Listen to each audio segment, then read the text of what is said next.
An avid cyclist dreams of turning his passion into a business. He consults his banker to help find the best path. Now bike wheels are being built, and all it took was a little push to get rolling. First Horizon Bank. Let's find a way. Go to firsthorizon.com/Clint. Johnny Dollar.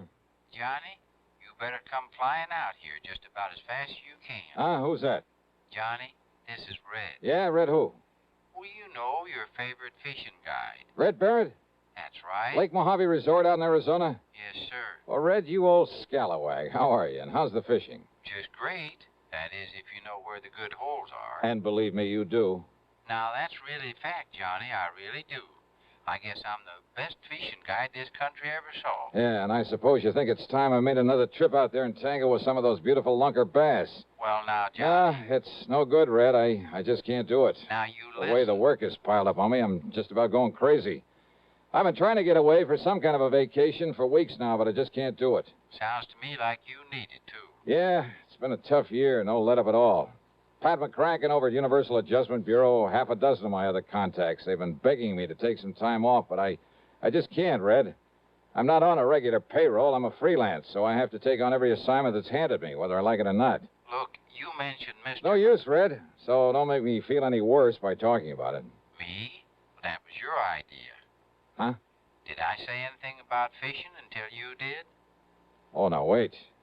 Do you mean there's some insurance matter I ought to look into out there? It was this Pat McCracken you mentioned that said I better call you. Oh, great. And he's the one who's been after me to take a rest. So, what's happened out there? That's the thing. It ain't what has, but what's gonna happen. Yeah? Like what? Come on, get to the point, Red. Well, Johnny, when it does happen, well, it's gonna be pretty tragic for Lake Mojave Resort. You mean somebody's trying to wreck the place? Something like that? Much worse, Johnny. Much worse. Well, what is it? Well, I just don't think I ought to tell you over the phone. But, Red, unless I know... And if somebody was to hear me talking to you this way... Red, look. And anyhow, you'll find out soon enough when you get here, Johnny. And you won't like it. No, sir. Red, quit stalling, will you? Of course, if you just want to sit around up there in Hartford and let a terrible thing like this happen without even raising a finger...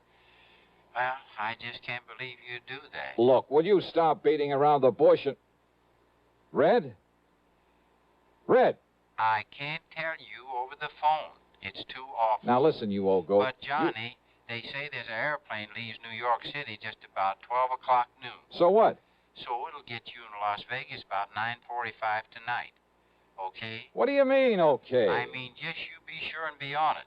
And I know you will. Oh, now look, I can't... Goodbye, Johnny. Red! Oh, if that crazy old coot thinks I'm going to fly all the way out there just because he... And yet, if he was serious...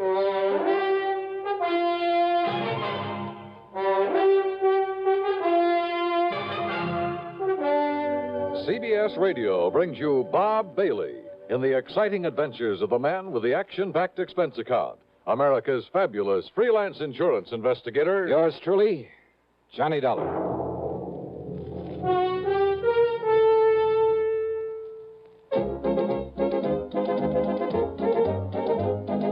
Winston tastes good like a cigarette should. Winston tastes good like a cigarette should. Winston gives you real flavorful, rich tobacco flavor. Winston's easy drawing too. The flavor comes right through to you. Winston tastes good like a cigarette should. A modern filter? Sure, Winston has it. But that's only the beginning of a Winston. Up front, up where it really counts, Winston packs exclusive filter blend. Light, flavorful tobaccos, specially selected and specially processed for filter smoking. Filter blend. That's why it's fun to smoke Winston, America's best-selling filter cigarette. Winston tastes good like a cigarette should. And now, Act One of yours truly, Johnny Dollar.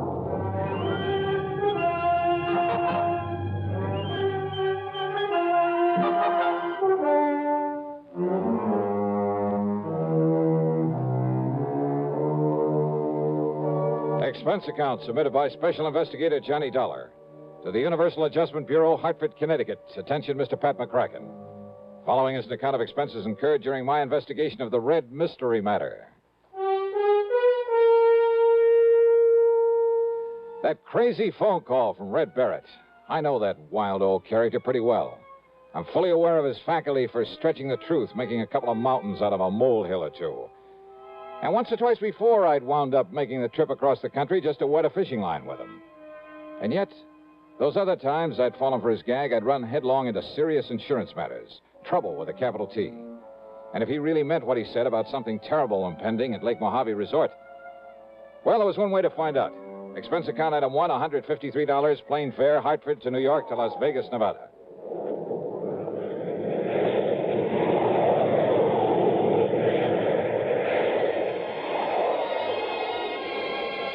The awesome beauty of the clear night sky over the desert, with its billions of stars twinkling in the black sky above, is something I'll never tire of. The stars seem close enough to reach out and touch them. As the plane hit the glide path down to the landing strip at the south end of Las Vegas, the myriad, many-colored lights of the city winked and sparkled like the lights on a gigantic Christmas tree.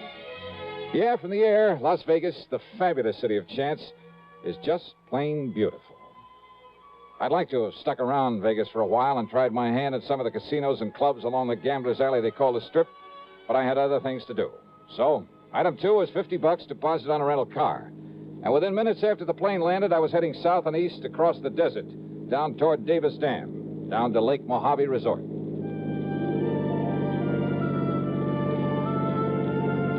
The desert, mile after mile of nothing but sand and sagebrush and Joshua trees, of tumbleweed and cactus, of high plateaus and broad windswept mesas. Here and there, the skeleton of some animal was perished in the remorseless, terrible summer sun. And then suddenly in the middle of it, the life-giving waters of Lake Mojave. At the south end of the lake, just above Davis Dam, is the resort, with its clean, comfortable motel, a good restaurant, tackle shop, and dock.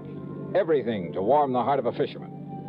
Yeah, and in the bright light of the moon, I could see the lake itself, calm as a mill pond. That meant that unlike the cold and snow I'd left back east, here it was warm and perfect weather for fishing. It took a bit of self-control to keep from driving right on down to the dock. Instead, I circled the driveway to the office. As I pulled up to a stop, in spite of the hour, someone came out to greet me. It was my old friend Buster Favor, general factotum at the resort.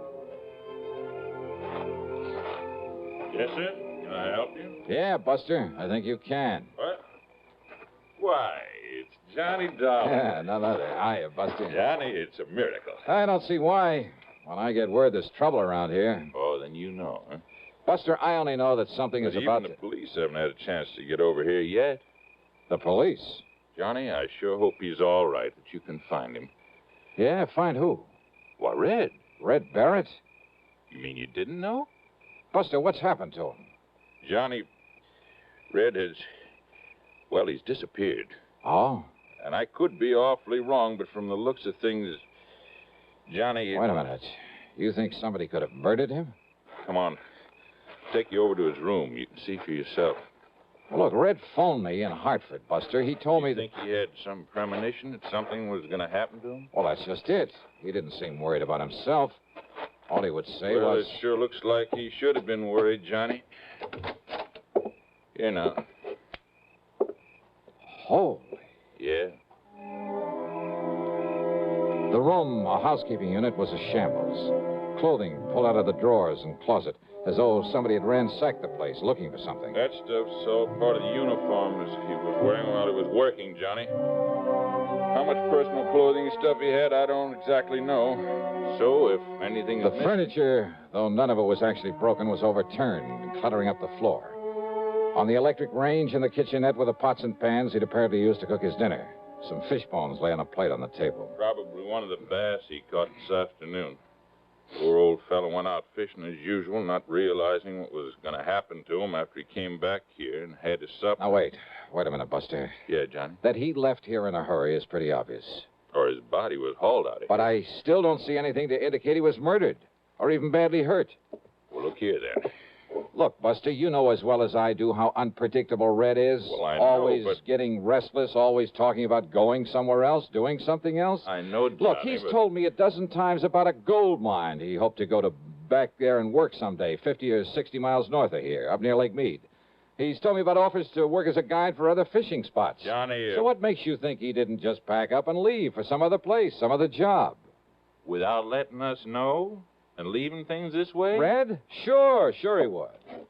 So unless you can show me some good... Oh. Yeah, Johnny. It's blood there on the floor. I'm sure of it. Yeah, it's blood, all right. It still hasn't even dried either. Yeah, I see. All right. When did you find he was missing? When Ham Pratt... Well, you remember Ham. The manager of this place? Sure. Well, after supper, Ham came over here to talk to him, and, well, this is what he found. Do you know of any enemies he may have had? Red? Oh, no, sir. Of course, all of us used to get out of patience with him now and then. Some of the crazy things he'd do, the wild stories he'd tell, but there wasn't one of us didn't love the crusty old coot. Same thing applied to everybody else who knew him. Then why? Why would anybody want to do him in? I don't know. I can't figure it out. But it sure looks like somebody did, Johnny. You can see the evidence yourself. Yeah, maybe. What do you mean by that? Red's phone call that brought me out here. If he'd thought that he himself was in danger, don't you think he would have said so? Well, yeah, I guess Red would have built it up, too. Would have made it sound real dramatic. Sure he would. But instead he told me something tragic was going to happen to the resort.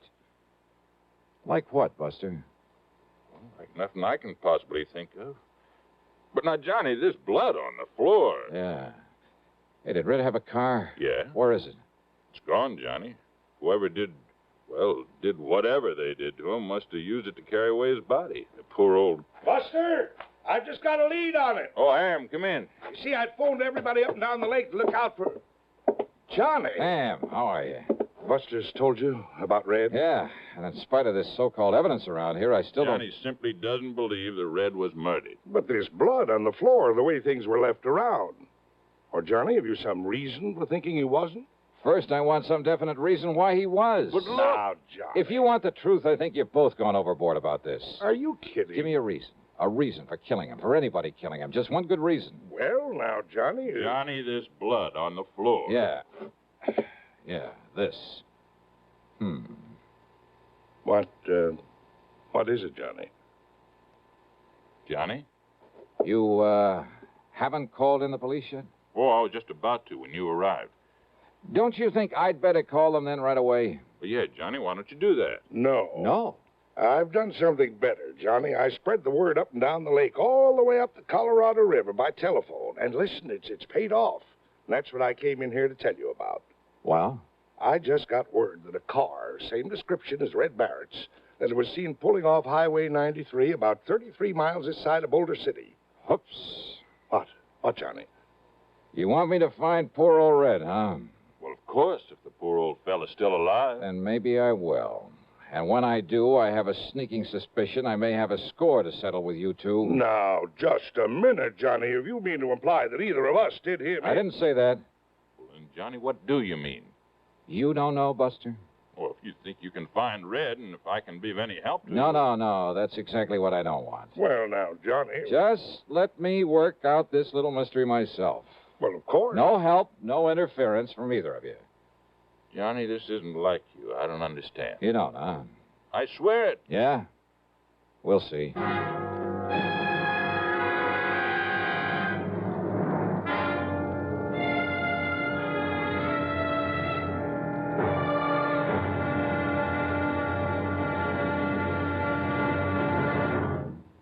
Act two of yours truly, Johnny Dollar, in a moment. Welcome, recording star Mel Torme. It's terrible trying to sing with a bad cold.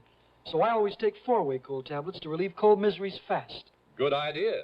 Tests of all the leading cold tablets proved 4-way fastest acting. 4-way starts in minutes to relieve muscular pains, headache, reduce fever, calm upset stomach, also overcomes irregularity. When you catch cold, try my way. Take 4-way cold tablets. The fast way to relieve cold distress and feel better quickly. 4-way, only 29 cents. Now, here's a word about another fine product of Grove Laboratories. To get rid of embarrassing dandruff in 3 minutes, change to Fitch Dandruff Remover Shampoo. 3 minutes with Fitch regularly is guaranteed to keep unsightly dandruff away forever. Apply Fitch before wetting hair, rub in 1 minute. Add water, lather 1 minute. Then rinse 1 minute. Every trace of dandruff goes down the drain. 3 minutes with Fitch and embarrassing dandruff's gone.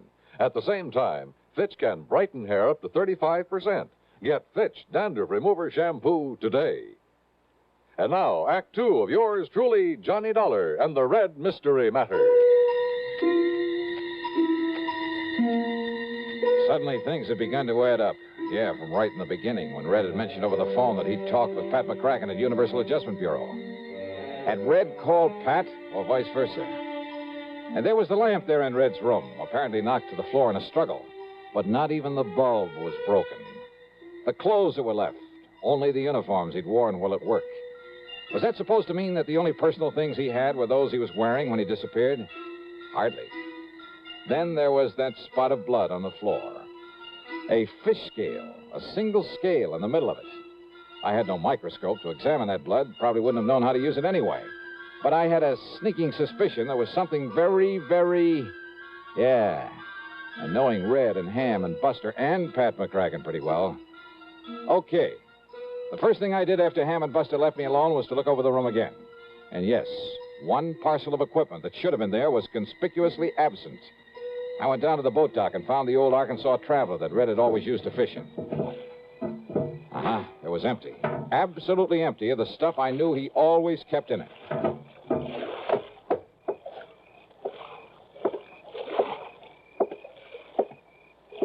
Johnny? Wow. What are you doing up and around this time of night, Ham? Oh, just sort of checking up on things. Yeah? Or checking up on me? Oh, now, Johnny. You hoping to find some lead on Red there and his boat? I found exactly what I expected, Ham. Nothing. I don't understand. Don't you? Johnny, what goes with you? You've certainly been acting kind of feisty this trip. Yeah, well, I'm sorry. Now, if you feel you have some lead on Red, on what may have happened to him, well... Yeah, I think I have. And you helped to give it to me. I did. But there's no point in following it up till morning. What is the lead? No help, no interference, remember? Okay, Johnny, whatever you say. No use doing anything till morning, eh? That's right. Then you, Well, what? Oh, I was just thinking. Remember a couple of moonlight nights like this when you were here before, how you and I took the workboat and a couple of fishing rods, how we plugged those deep coves just above the dam? Yeah. Yeah, we took some nice fish out of there, didn't we? Yeah. I'm going to be blunt with you, Johnny. You aren't yourself. You're a bundle of nerves. Been working too hard? Yeah, much too hard. Well, one great cure for that. Why don't we go out there and pick us up a couple of nice bass? Okay. Why not? Unless, of course, you feel you ought to do something more about finding Red. I told you, no more until morning. I also told you I'm sorry. Let's go fishing. Sure, Johnny. I understand. Yeah, I guess you do.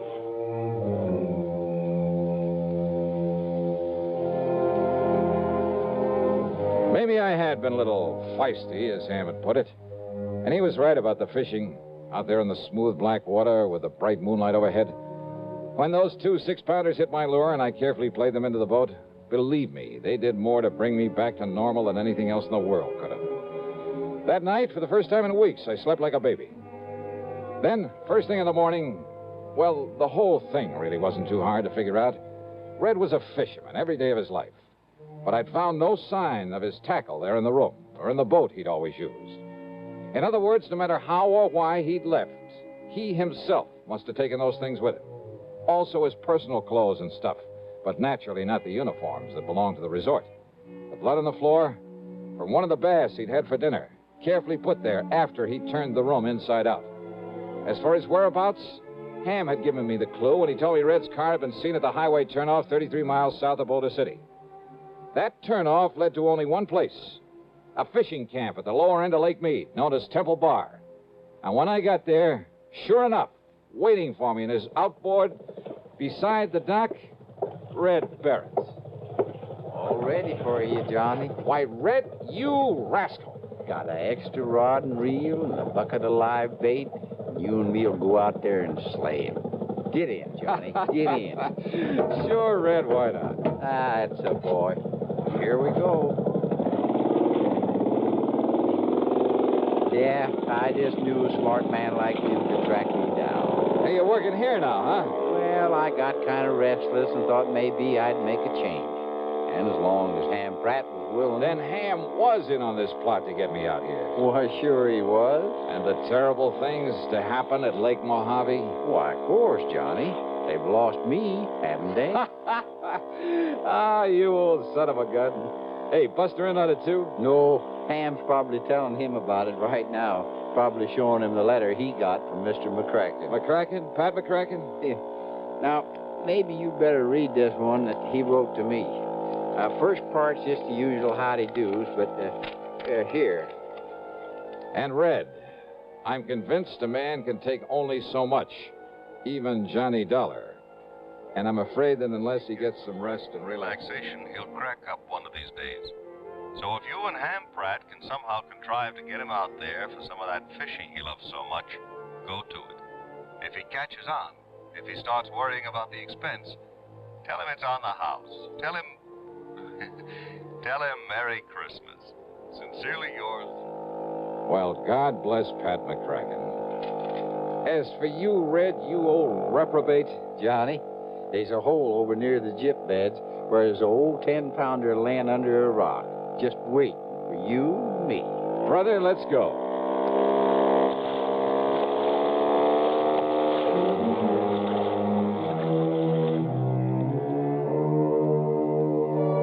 A very wise man once said that the time a man spends in fishing is never deducted from his lifespan. And you know something? I, for one, am convinced that he was right. So, well, Merry Christmas to you all, too. All of you. Yours truly, Johnny Dollar.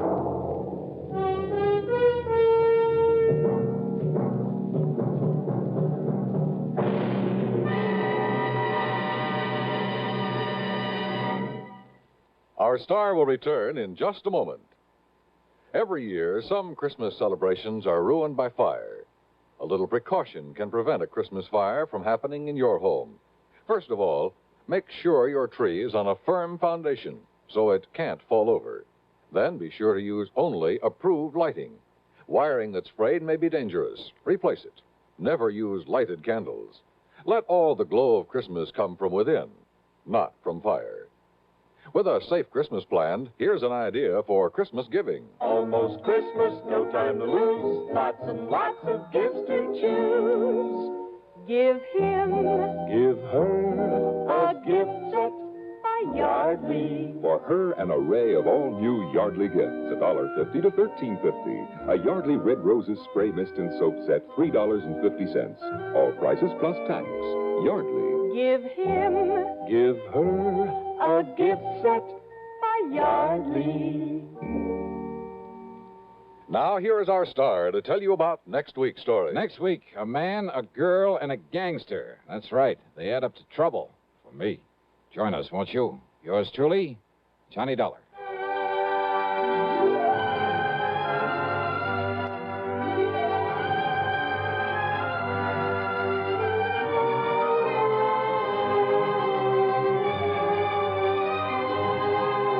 Yours truly, Johnny Dollar, starring Bob Bailey, originates in Hollywood and is written, produced, and directed by Jack Johnstone. Heard in our cast were Forrest Lewis, Barney Phillips, Alan Reed Sr., and Lawrence Dobkin. Be sure to join us next week, same time and station, for another exciting story of yours truly, Johnny Dollar. This is Dan Coverly speaking. Now stay tuned for Suspense, which follows next on the CBS Radio Network. Radio 59 WROW, first on the dial in Albany, Schenectady, and Troy. where you can win $5.90 for the best first-person news story of the day by calling WROW.